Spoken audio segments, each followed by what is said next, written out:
घर में मैं और मेरे जेठ ही हुआ करते थे और एक नौकरानी होती थी जो कि मेरे साथ सोती थी। जब मैं सुबह उठती तो मेरे पेट पर काली स्याही लगी होती थी। मैं हैरान थी कि ये कैसे हो गया। एक दिन मैंने अपनी नौकरानी को नींद की दवा खिलाकर अपनी जगह पर सुला दिया और खुद कमरे में छिप गई। मुझे छिपे हुए अभी कुछ ही देर हुई थी कि मेरे जेठ ने मुझे समझकर नौकरानी के साथ आज भी मेरे पेट पर वही काला निशान था। लगातार 15 दिन से रोज मेरे पेट पर यही निशान नजर आ रहा था। काली स्याही के निशान से मैं बहुत परेशान सी हो गई थी। कौन था जो रात में ये निशान मेरे पेट पर लगाता था? मैं जब नहाती तो वो निशान हल्का सा हो जाता था। पहली बार जब मैंने ये निशान देखा तो सोचा कि शायद कहीं से लग गया होगा, लेकिन वही निशान रोज मेरे पेट पर मुझे नजर आ रहा था। अब तो मुझे कुछ शक होने लगा था, लेकिन मैं शक भी करती तो किस पर। मेरे घर में मेरे अलावा बस दो ही लोग थे, एक मेरे जेठ, दूसरी एक काम वाली लड़की जो कि मेरी उम्र की थी। बात कुछ यूं है कि मेरी शादी के बाद ही मेरे पति को वापस दूसरे शहर जाना पड़ा, क्योंकि वो वहाँ जॉब करते थे। मेरे ससुराल में सिर्फ मेरे जेठ थे। जेठानी की पहले ही मृत्यु हो चुकी थी और मेरे पति दिनेश दो भाई थे, लेकिन वो अब दूसरे शहर में जॉब करते थे और मुझे कहते थे कि तुम्हारा वीज़ा लगवाकर तुम्हें भी मैं बाहर ही बुला लूँगा। मैं अपने पति के जाने पर बहुत उदास रहती थी। घर में एक नौकरानी भी थी जो दिन रात वहीं रहती थी, वरना तो घर में मैं और मेरे जेठ ही अकेले होते थे। लोग तरह तरह की बातें न बनाएं, इसलिए मेरी शादी से कुछ दिन पहले ही एक नौकरानी दिन रात के लिए रख दी गई थी, जो हर काम करती और रात को मेरे साथ सो जाती थी। वो भी नौजवान लड़की थी। पहले तो मेरे जेठ का ज़्यादातर समय अपने कमरे में ही गुजरता था या फिर लॉन्ज में टीवी देखकर, लेकिन लाउंज में भी वह तभी आते थे जब उन्हें नाश्ता या खाने की ज़रूरत होती। मेरे जेठ बहुत अलग किस्म के इंसान थे। खाना खाने से पहले हाथ धोते तो 10 मिनट तक हाथ ही धोते रहते थे, फिर बार बार हाथों को सूंघते और कहते पता नहीं कौन सा हाथ ठीक से धुला है और कौन सा नहीं। फिर खाना खाते हुए टीवी देखते रहते।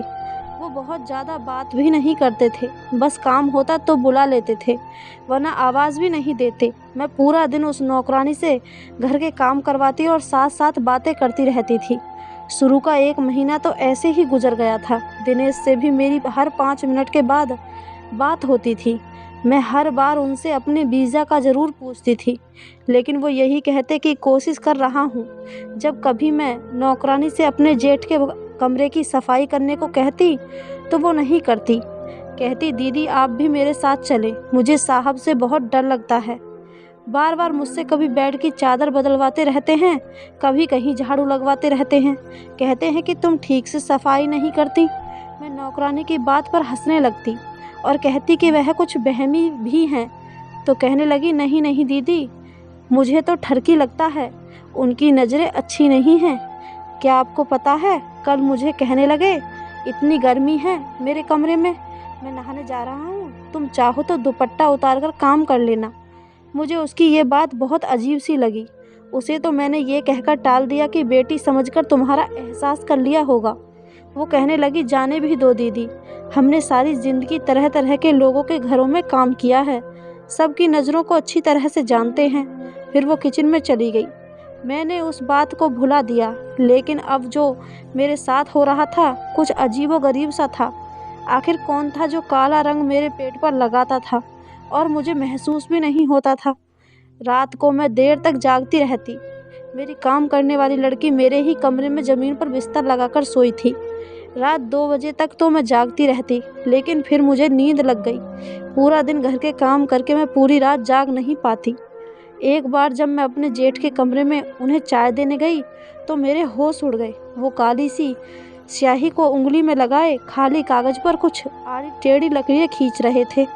मैं तो उन्हें शाम की चाय देने के लिए गई थी, लेकिन जो कुछ देख चुकी थी मेरे होश उड़ाने के लिए काफ़ी था। जब उनकी मुझ पर नज़र पड़ी तो पहले तो मैं घबरा गई, फिर वह मुझे देखकर गुस्से से बोले तुम बिना पूछे क्यों मेरे कमरे में आ जाती हो? क्या तुम्हें किसी ने ये तमीज़ नहीं सिखाई कि दरवाजे पर पूछकर इजाज़त मिलने पर अंदर आते हैं? पहली बार उन्होंने मुझसे इस लहजे में कहा। मेरा तो रंग फीका पड़ गया। मैं वापस पलट गई और सीधा अपने कमरे में आ गई। मेरे दिल की धड़कनों का ये आलम था कि जैसे सीने से दिल निकलकर बाहर ही आ जाएगा। मुझे अपने पेट पर लगी स्याही का निशान दिमाग में घूमा। तो क्या वो निशान मेरे जेठ? ये ख्याल आते ही मेरी रूह कांपने लगी। ये अजीब सी बात थी, मुझे सोचते ही झुरझुरी सी होने लगी। पहले तो मैं दिल ही दिल में इस बात से इनकार करती रही, वो मेरे बड़े भाई की जगह हैं, मैं ऐसा कैसे सोच सकती हूँ। लेकिन एक अटल हकीकत थी कि मेरे पेट पर स्याही का निशान होता था और मेरे जेठ भी वही रंग की स्याही से सफ़ेद कागज़ पर कुछ लकीरें खींच रहे थे। एक बार मैं अपने कमरे से निकलकर किचन में गई तो मेरे जेठ नौकरानी से बिल्कुल पीछे खड़े थे। वो ध्यान से बर्तन धो रही थी। वो उसके इतने करीब थे कि शायद चंद इंच का फासला हो। मुझे बहुत अजीब सा लगा। इसका मतलब कि नौकरानी उस दिन ठीक कह रही थी कि मेरे जेठ की नज़र और नीयत अच्छी नहीं है। मैं किचन में चली गई और मैंने अपने जेठ से कहा कि जेठ जी, आप यहाँ क्या कर रहे हैं? क्योंकि मैंने उन्हें आज से पहले कभी किचन में नहीं देखा था। वो मेरी आवाज़ पर बुरी तरह से हड़बड़ाए। मुझे किचन में देखकर कुछ अलग से होने लगे। मेरी आवाज़ पर वो नौकरानी बर्तन धोना छोड़कर मुझे देखने लगी। वो भी शायद मेरे जेठ के आने से बेखबर थी। जेठ जी अजीब नज़रों से हम दोनों को देख रहे थे। मैंने नौकरानी को नज़रअंदाज किया और जेठ जी से किचन में आने की वजह पूछने लगी तो वो कहने लगे कि मैं इस नौकरानी की छुट्टी करवा दूंगा। ये झाड़ू देकर बिना हाथ धोए बर्तन धो रही है, इसके हाथ गंदे हैं। वो परेशान सी हो गई, कहने लगी साहब क्यों झूठ बोल रहे हैं, मैंने सबसे पहले हाथ धोए थे, इसके बाद ही किचन में बर्तनों को हाथ लगाया था। मेरे जेठ तो उस नौकरानी से बहस पर उतर आए, कहने लगे कि तुम झूठ बोल रही हो, मेरे भाई के पैसे हराम के हैं क्या? तुम्हें तनख्वाह भी दे और तुम झाड़ू वाले हाथों से बर्तन भी धोती हो। ये तो मैंने आज देख लिया, वरना न जाने तुम कब से गंदे बर्तनों में ही हमें खाना दे रही हो। मैंने अपने जेठ से बहुत कहा कि आप यहाँ से चले जाइए, मैं खुद नौकरानी से बात कर लूँगी, लेकिन वो भी मुझ पर भी गुस्सा करने लगे। कहने लगे तुम्हारी ही कमी का नतीजा है, वरना मैं इस लड़की को 2 मिनट में सीधा कर दूँ। मेरा भाई परदेश में न जाने कैसे कैसे अपना गुजारा करके घर पर पैसे भेजता है और ये लड़की हमें गंदे बर्तन में खाना देती है। आज से तुम ही मेरे बर्तन साफ़ करोगी। इस लड़की के हाथ में बर्तन देखे तो इसे धक्के देकर निकाल दूंगा। वह गुस्से से ये कहते हुए किचन से निकल गई। वह लड़की तो रोने लगी, कहने लगी मुझे यहाँ काम नहीं करना है, पैसे लेते हैं तो अपनी मेहनत के लेते हैं, हमने अपनी इज्जत नहीं बेच रखी है। जो ये साहब मुझे इतनी बात सुना रहे हैं, वो भी गुस्से से नौकरी छोड़ने को तैयार बैठी थी। मैंने उसे अपने गले लगाकर चुप कराया। मैं जेठ के साथ अकेली नहीं रहना चाहती थी। मुझे ये हौसला था कि एक औरत मेरे साथ रहती है। अभी तो मैं एक परेशानी से निकल नहीं पाई थी कि मेरे पेट पर काला स्याही के निशान आते कहाँ से हैं, और एक नौकरानी के कमरे में होते हुए ऐसे कैसे मेरे जेठ मेरे कमरे में आ सकते हैं। मैंने नौकरानी से कहा कि तुम बर्तनों को हाथ न लगाना, मैं खुद धो दूंगी, लेकिन तुम काम छोड़कर मत जाओ। मैंने बड़ी मुश्किल से नौकरानी को राजी करके किचन से बाहर निकाला। तभी लॉन्च में मेरे जेठ मेरे पति से फ़ोन पर बहस कर रहे थे कि वो नौकरानी को घर से निकाल देंगे, लेकिन मैं भी सोच चुकी थी कि दिनेश से साफ कह दूंगी कि अगर नौकरानी को मैं कभी छुट्टी नहीं दूंगी। अब तो मैं बिल्कुल भी अकेले रहने के लिए राज़ी नहीं थी। मैंने दिनेश से भी कह दिया कि अगर नौकरानी घर से गई तो मैं भी अपने मायके चली जाऊंगी। मैं तुम्हारे भाई का ठेका नहीं उठाया। जेठ जी को बर्तन से तकलीफ़ है तो मैं खुद धो दूंगी। तब मेरे पति ने अपने भाई को न जाने कैसे समझाया कि अब वो बहस नहीं करते थे। मैं खुद बर्तन धोने लगी। मैं खाना भी जेठ जी के सामने खुद रख देती थी और मैं कुछ देर आराम करने के लिए अपने कमरे में जाने लगी तो वो मुझसे कहने लगे कि आज के बाद मुझे ये नौकरानी मेरे कमरे में नज़र ना आए। आज के बाद मेरे कमरे की सफाई का ख्याल तुम रखोगी। यह सुनकर मैंने हाँ में सर हिला दिया। मैंने सोचा कि अभी जेठ जी गुस्से में हैं, 2-4 दिन काम कर देती हूँ, फिर खुद ही ठीक हो जाएंगे। लेकिन मुझे क्या पता था कि उनका मुझे अपने कमरे में बुलाने का मकसद क्या था। मैं जब जेठ के कमरे में अंदर गई ताकि उनके कमरे में सफाई कर दूं, तो वो फिर से काली स्याही से एक सफ़ेद कागज़ पर लकीर खींच रहे थे। मुझे देखकर जल्दी से सब कुछ दराज में रख दिया और सीधे होकर बैठ गए। मैंने कहा जेठ जी मैं सफाई कर दूं, तो कहने लगे हाथ धोकर करना। मैंने अपने बेड की चादर बदली और झाड़ू लगाने लगी। लेकिन वो बार बार मुझे ही देख रहे थे। एक बार भी उन्होंने मुझसे नज़र नहीं हटाई थी, और अगर वो यूं ही देखते रहते तो मैं कभी भी सुकून से काम नहीं कर सकती थी। मेरे हाथ भी कुछ घबराहट के मारे कांपने लगे। मैं बार बार दुपट्टे से अपने चेहरे पर आने वाला पसीना पोंछ रही थी, साथ साथ कालीन पर झाड़ू दे रही थी। मेरे जेठ जी कुर्सी से उठकर मेरे पास आ गए। वो मेरे सामने खड़े हो गए तो मुझे भी खड़ा होना पड़ा। वह मुझसे कहने लगे, इतनी गर्मी है तुम अपना दुपट्टा उतार कर झाड़ू लगा लो, मैं तो वैसे ही वॉशरूम में नहाने जा रहा हूँ, कमरे में कोई नहीं है। उनकी बात का स्वर इस कदर धीमा था कि मुझे सुनकर हैरत हो रही थी, वरना वो हर वक्त तेज आवाज़ से बात करते थे। मुझे नौकरानी की बात याद आ गई। मैंने कहा, नहीं, मुझे अपना दुपट्टा पहनकर काम करने की आदत है। अभी मैं ये कह ही रही थी कि उन्होंने जेब से रुमाल निकाला और मेरे चेहरे से पसीना साफ करने लगे। मैं पीछे हटी। वो भी कुछ घबरा से गए। फ़ौरन वो अपने कमरे में वॉशरूम में चले गए। मेरे दिल की ये हालत थी कि धड़कना ही भूल गया था। मुझे तो अपने जेठ के कैरेक्टर पर शक होने लगा था।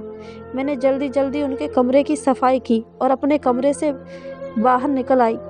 पूरा दिन मैं अब परेशान ही रही। रात को जब मैं नौकरानी के साथ अपने कमरे में आई तो वो ज़मीन पर अपना बिस्तर बिछा रही थी। मैंने कहा, निशा ज़रा इधर आओ, मेरी बात सुनो। मैंने सोचा मुझे नौकरानी से सारी बात बतानी चाहिए। वो अपना बिस्तर छोड़कर मेरे पास आकर बैठ गई। मैंने उससे कहा कि तुम जो कुछ भी मेरे जेठ के बारे में कहती हो, मुझे भी वो सच लगने लगा है। फिर मैंने उसे ये भी बता दिया कि रोज़ मेरे पेट पर काली स्याही का निशान होता है। वो ये बात सुनकर मुझे हैरत से फटी आंखों से देखने लगी। कहने लगी, दीदी, मुझे तो आपके जेठ पर पहले से ही शक है। मुझे तो लगता है कि वो आप पर कुछ गलत भी करते हैं। हमारे गांव में भी एक जेठ ने गलत करके बहू से शादी कर ली थी। उसका पति भी बाहर रहता था और उसकी पत्नी मर चुकी थी। नौकरानी की बात सुनकर मेरे होश उड़ गए। पहले तो साहब मुझे देखते रहते थे और अब मेरी जब भी उन पर नज़र पड़ती है तो वो आपको ही देख रहे होते हैं। मुझे भी निकालने के चक्कर में हैं, इसलिए तो बिना वजह मेरे हर काम में नकर निकालते हैं। मेरा जी तो सब सुनकर घबराने लगा। अब मैं अपना कमरा लॉक करके सोने लगी थी। अब मेरे पेट पर निशान भी नहीं होता था। अब तो मुझे यकीन होने लगा था रात को ज़रूर मेरे जेठ मेरे कमरे में आते हैं, शायद कोई गलत काम भी करते हैं। लेकिन ऐसा कैसे मुमकिन है? जब से मैंने कमरा बंद करके शुरू किया, मेरे जेठ मुझे घूर घूर कर देखने लगे थे, लेकिन मैंने परवाह ही नहीं की। कि कुछ दिन के बाद ही मेरे जेठ तो मुझ पर चिल्लाने लगे। कहने लगे कि तुम अपने कमरे का दरवाज़ा क्यों लॉक करती हो? मेरा भाई तुम्हें मेरी जिम्मेदारी पर छोड़कर गया है। मुझे इस नौकरानी पर बिल्कुल भरोसा नहीं है, इसलिए मैं खुद आकर बार बार कमरे को झांकता हूँ कि कहीं ये कोई कीमती चीज़ चुरा कर भाग न जाए। जेठ की किसी बात का मुझे भरोसा नहीं था। मैंने रात को दिनेश से कह दिया कि मेरा वीजे का जल्द से जल्द बंदोबस्त करें, मुझे उनके पास आना है। जो बात मुझे दिनेश ने बताई वह सुनकर मुझे रोना आने लगा। कहने लगे कि भाई ने मुझे तुम्हारा वीज़ा लगाने से सख्ती से मना कर दिया है। कहते हैं कि छोटी बहू को बाहर नहीं भेजूंगा। मैं ये सुनकर रोने लगी। मैंने कहा, दिनेश, मुझे यहाँ नहीं रहना, या तो आप वापस आ जाएं या मुझे अपने पास बुला लें। दिनेश कहने लगे, बस 1 साल की बात है, मैं वापस आ जाऊँगा, तुम बस 1 साल के लिए रह लो। मैं इस बात पर भी नहीं मानी थी, लेकिन दिनेश अपनी मजबूरियाँ बताने लगे कि 1 साल के बाद उन्हें अच्छे खासे पैसे मिलने वाले हैं। अगर छोड़कर आ गए तो उन्हें नुकसान हो जाएगा। मुझे अपने जेठ से चिढ़ होने लगी थी। न जाने वो क्या चाहते थे। मैं अपनी मर्जी से सांस भी नहीं ले सकती थी। कमरा बंद रखती तो वो चीखने लगते। अपने सारे काम नौकरानी के बजाय वो मेरे जिम्मे लगा चुके थे। जिस तकलीफ से मैं गुजर रही थी वो मैं ही जानती थी। अब तो वो हर बात पर मुझे टोकने लगे थे। मैं अपने कमरे में दोपहर को आराम करने जाती तो एक हंगामा मचा देते कि तुम्हें मेरी कोई फिक्र और परवाह नहीं है। मुझे खाना देकर समझती हो कि तुम्हारी जिम्मेदारी पूरी हो गई है। मैं दिनेश से तुम्हारी शिकायत करूंगा। मैं उनके रोज़ रोज़ की बहस से तंग आ चुकी थी। मैंने कहा कि आप बताइए, मुझसे क्या काम है? मैं आपका कमरा खुद साफ करने लगी हूँ, आपके सारे काम खुद करती हूँ, खाना आपको समय पर देती हूँ। इसके अलावा मेरी और क्या जिम्मेदारी है? वह कहने लगे कि तुम मेरे पास बैठकर मुझसे बातें नहीं करती, मुझे समय नहीं देती।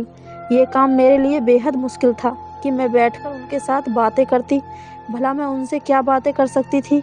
उन्हें खुद ही ये सोचना चाहिए था। न ही उनका कोई दोस्त था कि वो घर से बाहर जाते या कोई दोस्त घर पर आए। गांव में भी उनके सख्त मिजाज के चर्चे आम थे। मेरी जेठानी भी उनसे डरती थी। लोग उनसे बात करने से पहले घबराते थे। इस बार मैंने उनकी बात से साफ इनकार कर दिया। मैंने कहा कि आपको मेरी शिकायत लगानी है, शौक से लगा दें, लेकिन मैं अब आपके साथ बैठकर बातें नहीं कर सकती। एक बहू होने के नाते मैं जो कर सकती हूँ वो मैं कर रही हूँ। इससे ज़्यादा की उम्मीद आप मुझसे ना ही रखें तो बेहतर है। मेरी बात सुनकर वो गुस्से से भड़क गए, लेकिन मुझे कुछ नहीं बोले, अपने कमरे में वापस चले गए। नौकरानी भी वहीं खड़ी सारी बातें सुन रही थी। कहने लगी, दीदी आपने बिल्कुल ठीक किया। भला आप कोई साहब की पत्नी हो जो घंटा उनसे बातें करती रहें। मुझे नौकरानी की बात सही ही लग रही थी। मेरा भला क्या रिश्ता था कि मैं उनसे बात करती। मैंने सोचा अच्छा ही है वो मुझसे नाराज़ हो गए, कम से कम अब मुझे परेशान तो नहीं करेंगे। लेकिन जो मेरे साथ रात को हुआ, मैं तो बहुत डर गई। सुबह मेरे पेट पर काले रंग का निशान लगे थे। नौकरानी अब तक सोई पड़ी थी। मैंने उसे बताया तो कहने लगी, मेरा सर भारी है, मुझे नींद आ रही है। रात भर भी मुझे होश नहीं रहा कि कहाँ सोई हूँ। फिर कहने लगी, हाँ मुझे याद आया, रात को मेरे सर में हल्का सा दर्द था। साहब ने मुझे एक सर दर्द की गोली दी और कहने लगे, ये खा लो, ठीक हो जाओगी। लेकिन न जाने वह खाते ही मुझे होश नहीं रहा और मैं ये सोचने लगी कि इसने तो गोली खाई थी, लेकिन मैंने ऐसा कुछ नहीं खाया था। मुझे क्यों याद नहीं आता कि आखिर क्यों मेरे पेट पर यह निशान होता है। अब मैं सोच चुकी थी कि चुप नहीं रहूँगी। मैंने रात को नौकरानी को एक नींद की गोली खिलाई और अपने बेड पर सुला दिया और खुद छुप गई। नौकरानी को मैं पहले ही बता चुकी थी, वो मेरी मदद करने को तैयार थी। मैं पर्दे के पीछे छुपी। जब रात के 2 बजे मेरे जेठ मेरे कमरे में आए और बेड के करीब जाने लगे। जैसे ही वो बेड के करीब हुए, मैंने लाइट जला दी। मेरे जेठ बेड से पीछे हट गए, मुझे अपने पीछे देखकर हैरान हो गए और कमरे से बाहर निकल गए। मैं रस्सी से बंधी हुई थी, मेरे हाथ पीछे बंधे हुए थे, मुझे रुमाल से बांधा था। मेरी आंखों में बेबसी के आंसू निकल रहे थे। दूसरी ओर कुर्सी पर मेरे जेठ बैठे थे, उन्हें भी रस्सी से बांधा हुआ था। सामने 2 मर्द खड़े थे और मेरी अलमारी से सारे गहने निकाल रहे थे। वो नौकरानी उनके साथ खड़ी थी। सारा खेल उसी नौकरानी का रचाया हुआ था। वो कहने लगी कि वो कब का हर चीज़ से हाथ सफ़ा कर चुकी होती, बस मेरा भरोसा जीतना चाहती थी। जानबूझकर वो मेरे जेठ के बारे में मेरे दिल में शक डालती थी। मेरे पेट पर निशान भी वही लगाती थी और मेरे जेठ से मेरे खिलाफ बात करती थी कि साहब आपकी बहू अच्छी नहीं है, आपको समय देने को तैयार नहीं है, इसलिए तो आपसे कोई बात नहीं करती। क्योंकि वो अच्छी तरह जानती थी कि मेरे जेठ कुछ बहमी हैं, इसलिए उनके सामने जानबूझकर झाड़ू वाले हाथों से बर्तन धोती थी। वो चाहती थी कि हम जेठ और बहू एक दूसरे से उलझते रहें और वो अपना काम कर जाए। जब मैंने उसे अपना प्लान बताया तो उसने अपने 2 मर्दों को बुला लिया। उसने कोई नींद की दवा नहीं खाई थी। वो मुझे और मेरे जेठ को एक कमरे में इकट्ठा करना चाहती थी और रात को उसने मेरे जेठ से कहा कि आपकी बहू मुझे अपनी जगह पर सुलाकर रात को किसी से मिलना चाहती है। अगर यकीन ना आए तो रात को मेरे कमरे में आकर देख लेना। इसलिए मेरे जेठ रात को मेरे कमरे में आए तो बेड के पास जाकर यही देखने लगे कि कौन सो रहा है। तभी मैंने लाइट जला दी। मुझे कमरे में देखकर वो वापस जाने लगे तो दरवाजे पर 2 मर्द खड़े थे जिनके हाथ में तेज धार चाकू थे। इन मर्दों के कमरे में दाखिल होते ही नौकरानी उठकर खड़ी हो गई। हम दोनों जेठ बहू को रस्सियों से बांधकर सब कुछ चोरी करने लगे। अचानक ये हुआ था कि उसी रात दिनेश वापस आ गए थे। हमें सरप्राइज़ देना चाहते थे, लेकिन जैसे ही घर पहुँचे, घर का मेन गेट खुला था तो वो घबरा से गए। जब अंदर आए तो 2 मर्दों की आवाज़ सुनकर समझ गए कि कोई चोर घर में घुस आया है। उन्होंने जेठ जी के कमरे में जाकर पुलिस को फ़ोन कर दिया। कुछ ही देर में पुलिस घर पहुंच गई और हम बाल बाल बच गए। मेरे जेठ ने दिनेश को वापस दूसरे शहर जाने से सख्ती से मना कर दिया कि हम कम में गुजारा कर लेंगे, लेकिन किसी नौकर को दिन रात अपने घर पर नहीं रखेंगे। वो घर के भेदी होते हैं और फिर जब मौका मिलता है अपना काम कर जाते हैं। मेरी शादी को 7 साल गुजर गए हैं, मेरे 2 बच्चे भी हैं, लेकिन मैं घर के सारे काम खुद करती हूँ। नौकरानी के लिए अगर मेरे पति कभी कह भी दें तो मैं मना कर देती हूँ। हमें बिना पूरी सच्चाई जाने किसी पर शक नहीं करना चाहिए। आपकी इस कहानी के बारे में क्या राय है, हमें कमेंट करके ज़रूर बताएं। कहानी अच्छी लगी हो तो चैनल को सब्सक्राइब, वीडियो को एक लाइक ज़रूर करें। धन्यवाद दोस्तों।